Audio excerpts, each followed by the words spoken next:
ना पूछ कि मेरी मंजिल कहाँ है, ना पूछ कि मेरी मंजिल कहाँ है, अभी तो सफर का इरादा किया है, ना हारूंगा उम्र भर, ये किसी और से नहीं खुद से वादा किया है।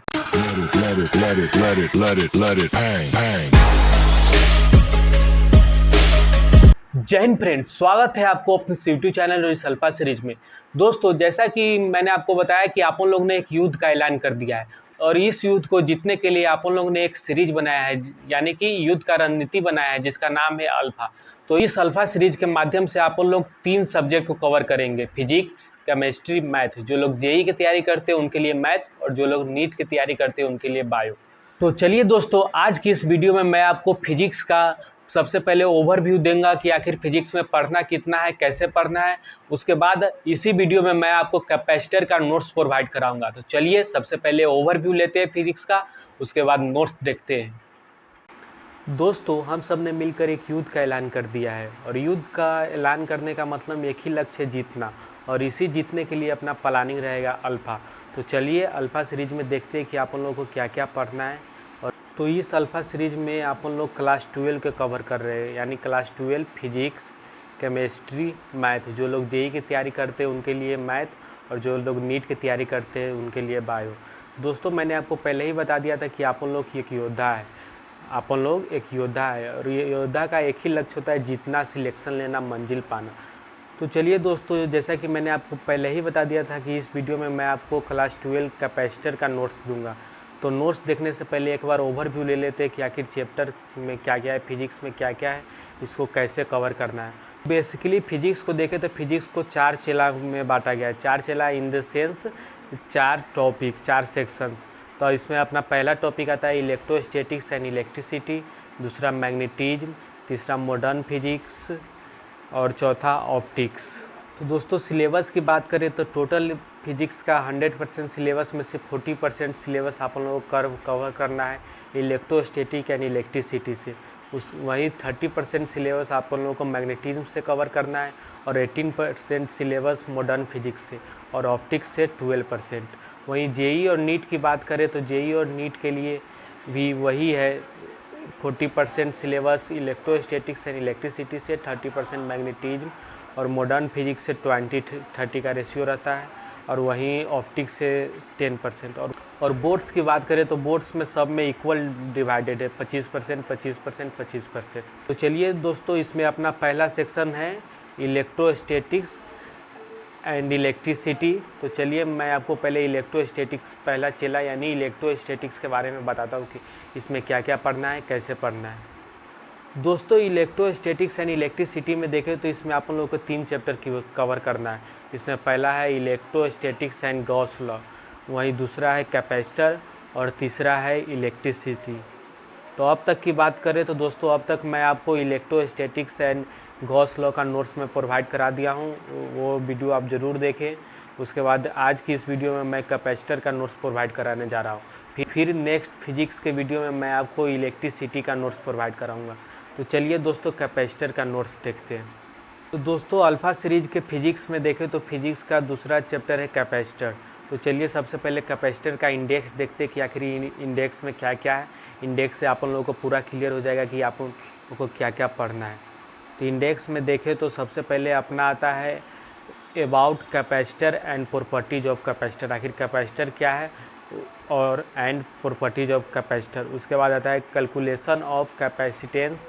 उसके बाद आता है टाइप ऑफ कैपेसिटर। कैपेसिटर 3 प्रकार का होता है, पैरेलल, स्फेरिकल, सिलेंड्रिकल। उसके बाद आता है बैटरी पार्ट 1, यहाँ पर बैटरी पार्ट 1 देखेंगे और इलेक्ट्रिसिटी में आप लोग बैटरी पार्ट 2 देखेंगे।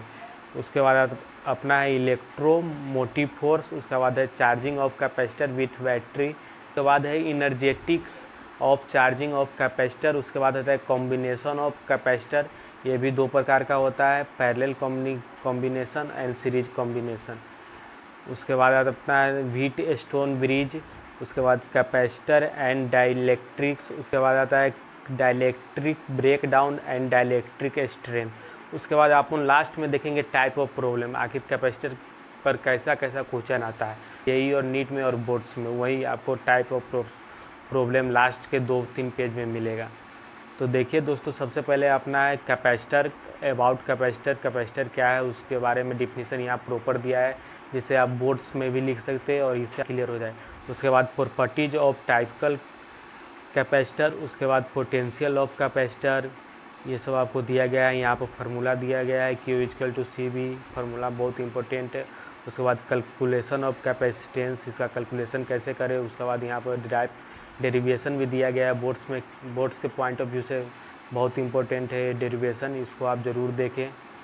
उसके बाद आता है एनर्जी स्टोर्ड बाय कैपेसिटर, उसका भी फार्मूला दिया गया है, डेरिवेशन भी दिया गया है। उसके बाद types of capacitor, parallel, spherical, cylindrical. तो सबसे पहला पैरेलल है, उसका भी डेरिवेशन दिया गया है। उसके बाद अपना आता है स्फेरिकल कैपेसिटर, उसका भी डेरिवेशन आपको मिल जाएगा। उसका फार्मूला काफ़ी इंपॉर्टेंट है, खासकर कंपटीशन के पॉइंट ऑफ व्यू से। आप कंपटीशन में इतना डेरिवेशन नहीं करने बैठिएगा, आप फार्मूला याद रखिए, सीधा वैल्यू पुट करिए और आंसर निकालिए, जितना जल्दी से जल्दी हो सकता है उतना फार्मूला याद रखिए। उसके बाद आता है सिलेंडर प्लेट कैपेसिटर, उसका भी डेरिवेशन यहाँ पर दिया गया है। उसके बाद आता है अपना बैटरी पार्ट ऑफ 1। तो बैटरी का 2 प्रकार होता है, ideal battery and non ideal battery, उसका भी दिया गया है। उसके बाद अपना आता है इलेक्ट्रोमोटिव फोर्स, EMF इसको कहते हैं। उसके बाद आता है electrical state of battery, battery का इलेक्ट्रिकल स्टेट क्या है, charging condition and discharging condition क्या है। उसके बाद आता है charging of capacitor with battery, उसका भी डेरिवेशन दिया गया है। डेरिवेशन बोर्ड्स के पॉइंट ऑफ व्यू से काफ़ी इंपॉर्टेंट है। उसके बाद आता है loss of energy during charging, कितने प्रकार का होता है चार्जिंग के दौरान लॉस। उसके बाद उसके आधार पे क्वेश्चन दिया गया है। दोस्तों इस क्वेश्चन में आपको पूरा फार्मूला का रिवीजन हो जाएगा। ये जो आपको क्वेश्चन दिया गया है यहाँ पे, इस क्वेश्चन में आपको पूरा फार्मूला का रिवीजन हो जाएगा। ये बहुत ही इंपॉर्टेंट, इसको आप ज़रूर बार बार पढ़ें। उसके बाद आता है कॉम्बिनेशन ऑफ कैपेसिटर, कैपेसिटर का कॉम्बिनेशन कैसे होता है, पैरेलल एंड सीरीज 2 प्रकार का है, इसको भी आप देखेंगे। दोनों का डेरिवेशन यहाँ पर दिया गया है, पैरेलल का सीरीज का डेरिवेशन बहुत ही इंपॉर्टेंट है, इसको देखेंगे और फार्मूला याद रखेंगे। उसके बाद आता है व्हीट स्टोन ब्रिज, इसमें 5 कैपेसिटर होता है, ये भी दिया गया है। बैलेंस होता है, अनबैलेंस होता है, इसके बारे में दिया है। उसके बाद आता है कैपेसिटर एंड डाइलेक्ट्रिक्स, डाइलेक्ट्रिक्स क्या है, polar dielectrics and non polar dielectrics सब दिया गया है, उसका डेरिवेशन भी दिया गया है। उसके बाद आता है dielectric breakdown and dielectric strength, उसके बारे में दिया गया है। उसका फुल यहाँ पर डिफिनीसन दिया गया है। बोर्ड्स के पॉइंट ऑफ व्यू से काफ़ी इंपॉर्टेंट है, आप इनको याद कर लेंगे। याद करने का मतलब आप इनको समझ लीजिएगा, लिख तो अपने आप दीजिएगा, उसको समझ लीजिएगा। उसके बाद ब्रेक डाउन और पंचिंग ऑफ कैपेसिटर, उसको भी देख लेंगे। उसके बाद आता है अपना टाइप ऑफ प्रॉब्लम, आखिर कैपेसिटर में कितने प्रकार का प्रॉब्लम पूछा जाता है। तो ये सिर्फ स्पेशली जेई और नीट के लिए, उनके लिए बहुत इंपॉर्टेंट है। वेरी वेरी वेरी, जितना भी लगा दीजिए उतना बहुत ही इंपॉर्टेंट है। आप इन डेरिवेशन को याद रख सकते हैं कि आखिर किस फिगर में कैसे कैपेसिटर लगाया जाता है, इसको आप समझ सकते हैं। यहाँ पर आपको टाइप्स ऑफ प्रॉब्लम देता है, यहीं पर अपना एक कैपेसिटर ख़त्म हो गया। तो दोस्तों ये रहा अपना कैपेसिटर का नोट्स। इस नोट्स को आप बार बार पढ़े, अगेन एंड अगेन पढ़े, जितना हो सके जितना बार पढ़े। खासकर जो बोर्ड्स की तैयारी करते उन लोगों को चिंता लेने की कोई बात नहीं है, बोर्ड्स वाला की औकात नहीं कि इससे बाहर कुछ पूछ दे। आप इसको अगेन एंड अगेन पढ़िए, जितना हो सके जितना बार पढ़िए, और फॉर्मूला का पूरा अनकॉन्शियस माइंड में रिमेंबर कर लीजिए।